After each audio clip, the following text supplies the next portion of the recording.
Bliss it was that spring if I stayed within the green walls of the garden. But out beyond the garden that year, things were not going well. There were uncommon floods throughout Europe in the early spring. One whole village in Germany was swept away. Rooftops under water, people drowned. Horses, cows, pigs, and goats disappeared in the swirling brown waters, their bodies strewn over the riverbanks.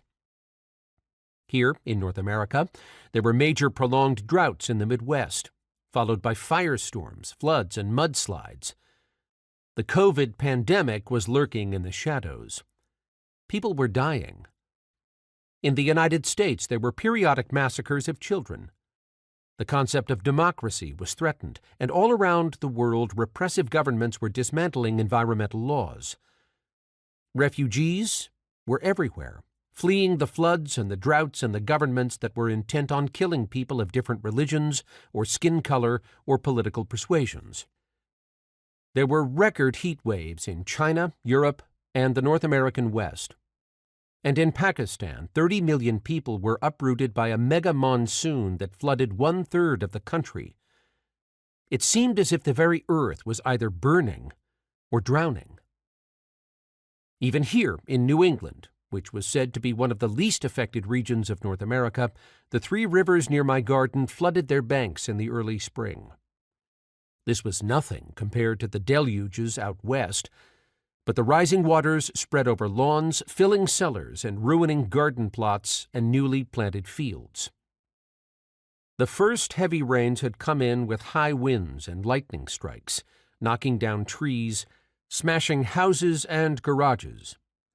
There were widespread power outages, and roads were closed due to downed power lines. Even after the storms passed, the 3 local rivers continued to rise. Then, following the flood, came a record drought. What to do? I went out and bought another rosebush. This had become my habit in recent years. A disastrous wildfire in California? Buy a rosebush. A record-breaking drought in the Midwest? Get a rose.